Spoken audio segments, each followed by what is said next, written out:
হে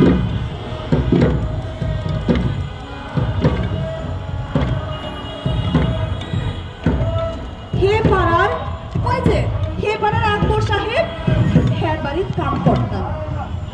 madam যখন বাসায় থাকি না হে আমারে বাসায় যায় কাম করতে কয়। খাদাসের ঘরে খাদাস, খব্বিশের ঘরে খব্বিশ। আমি যখন ঘর মুছতে যাই হে আমার বুকের দিকে তাকায় থাকে। ম্যাডামরে সব কইছিলাম। ম্যাডাম কয় হ্যাঁ জামাই নাকি ভালো মানুষ, খুব ভালো মানুষ। আর আমি আমি তো কাম করি, আমার চরিত্রই নাকি খারাপ। আমারে কয় আমি তেল চুরি করি, আমি তেল চুরি করি, সাবান চুরি করি। বেতন তো দিলই না।